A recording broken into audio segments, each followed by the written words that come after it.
fin des temps sera accompagnée de plusieurs signes petits et grands. Parmi les grands signes de l'arrivée de la fin des temps figurent 4 signes particulièrement soulignables. Il s'agit de l'apparition du Mahdi, du Dajjal, du Messie et de Gog et Magog. Mais qui sont-ils? Quel rôle ont-ils?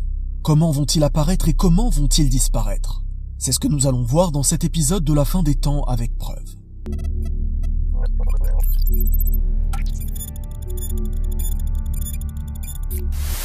À l'approche de l'heure, un homme portant le même nom que le messager d'Allah sallallahu alayhi wa sallam apparaîtra. Le père de cet homme portera aussi le même nom que le père du prophète sallallahu alayhi wa sallam, Abdullah. Allah, par son biais, donnera la suprématie à la religion et il régnera 7 années, pendant lesquelles justice et équité viendront submerger ce bas monde. L'argent sera donné à profusion et les bienfaits de cette terre se multiplieront. À quoi ressemblera-t-il? Certaines preuves religieuses nous rapportent qu'il aura le front dégarni et le nez aquilin, c'est-à-dire légèrement courbé. Il apparaîtra en Orient, mais contrairement à ce que les gens pensent, il vivra une certaine période sans même savoir qu'Allah, subhanahu wa ta'ala, l'a désigné à ce titre. En une nuit, Allah le parfera. Ibn Kathir, rahmatullahu alayhi, en conclut qu'il se repentira, qu'Allah acceptera son repentir et qu'il le guidera alors que ça n'était pas le cas avant cela. Tout ceci durera un certain temps, mais par la suite, le mal apparaîtra.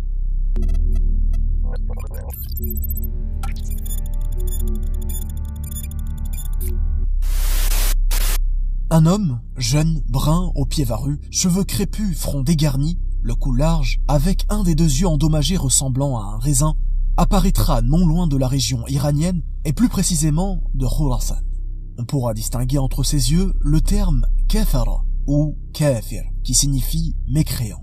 Cette écriture sera visible pour les croyants et invisible pour les non-croyants. Il est aussi rapporté qu'il ne pourra pas enfanter et sera stérile. Il parcourra la terre sans ne manquer aucune cité, aucune, sauf Médine et Mecca où il lui sera impossible de pénétrer, ces cités étant gardées par des anges.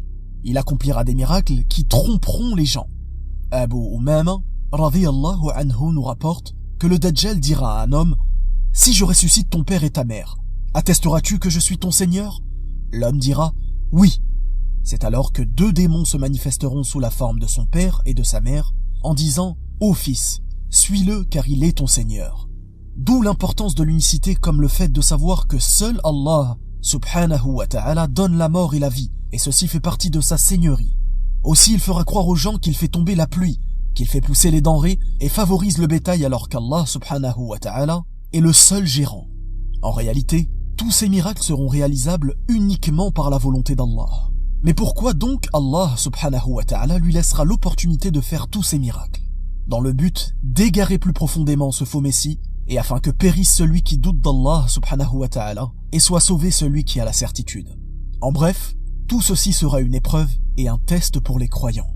Plus la personne reniera le faux messie en étant accrochée à sa croyance, plus sa foi augmentera. Quelle sera donc la meilleure arme contre Dajjal à ce moment-là? At-Tawhid, le fait d'unifier Allah dans ses actes, dans son adoration et dans ses noms et attributs.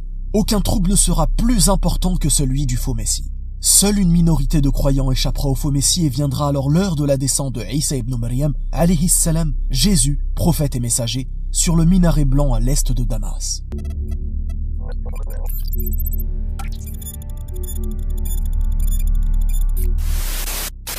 Isa ibn Maryam alayhi salam, prophète et messager, descendra sur le minaret blanc à l'est de Damas en tant que Messie. À quoi ressemble-t-il?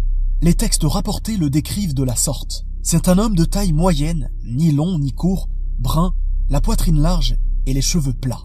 Il a une chevelure peignée et pommadée en dessous des oreilles qui emplit l'espace entre ses épaules. Lors de sa descente, il sera vêtu de 2 pièces d'étoffe de teinte jaunâtre, posant les mains sur 2 ailes de 2 anges. Son haleine s'étendra aussi loin que s'étend sa vue. Tout mécréant qui la sentira mourra sur le champ. Allah subhanahu wa ta'ala nous informe dans le Coran que Isa alayhi salam sera un signe pour la fin des temps. Mais pourquoi donc descendra-t-il sur la terre à la fin des temps? Ceci pour prouver que les injustes ne l'ont pas tué et ne l'ont jamais crucifié. Ce sera aussi la preuve qu'il n'est pas le fils de Dieu comme le prétendent certaines croyances égarées. Ces personnes se rendront compte de l'injustice énorme dont ils font preuve, car il est un prophète et messager comme tous les autres. Ce sera lui qui portera le coup fatal au faux messie Ad-Dajjal. Il fera de nouveau régner la paix et l'équité sur cette terre pour une période. Est-ce qu'il mourra? Oui, comme tous les êtres humains. Et après sa mort, les croyants prieront pour lui comme on prie pour les défunts lors des prières mortuaires. Mais avant sa mort, la terre connaîtra alors une période de grands troubles dans laquelle Isa alayhi salam aura un rôle extrêmement important.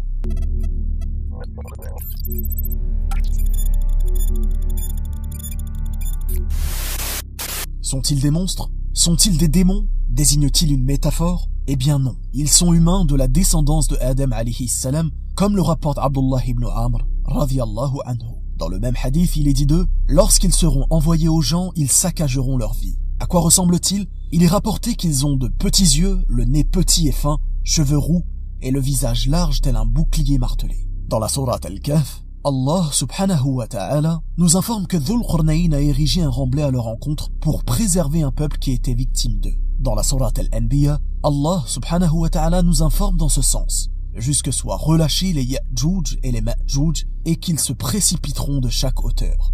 C'est alors que la vraie promesse s'approchera tandis que le regard de ceux qui ont mécru se fige. Malheur à nous, nous y avons été inattentifs, bien plus, nous étions des injustes. L'arrivée de Gog et Magog sera évocatrice de la proximité imminente de la fin des temps. Le soufflement dans la trompe, la destruction du monde et l'arrivée du jour des comptes n'aura alors jamais été aussi proche. Ils seront une épreuve très difficile pour l'humanité. Il sera alors très difficile de trouver de l'eau pour s'abreuver.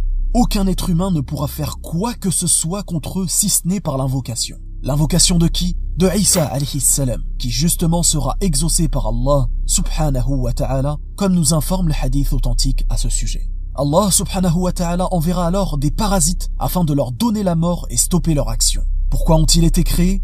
Car ils sont un signe final de la fin des temps. Dans la sourate Al-Kahf, Allah subhanahu wa ta'ala nous informe dans ce sens, nous les laisserons ce jour-là déferler comme les flots les uns sur les autres et on soufflera dans la trompe, puis nous les rassemblerons tous. Ceci étant dit, que se passera-t-il après que l'on soufflera dans la trompe? Qui restera-t-il sur terre? Quel sera l'état des gens? Nous verrons tout cela lors du prochain épisode qui traitera de la description en détail du jugement dernier. Si vous avez relevé le défi lors du précédent épisode en mémorisant les 2 premiers versets de la sourate Al-Kahf, je vous invite à mémoriser à présent 3 versets de plus avant le prochain épisode, Inch'Allah. Le but étant de mémoriser les 10 premiers versets de la sourate Al-Kahf avant la fin de cette mini-série. On se dit à très bientôt, Inch'Allah. Barakallahu fikum, wassalamu alaykum wa rahmatullah.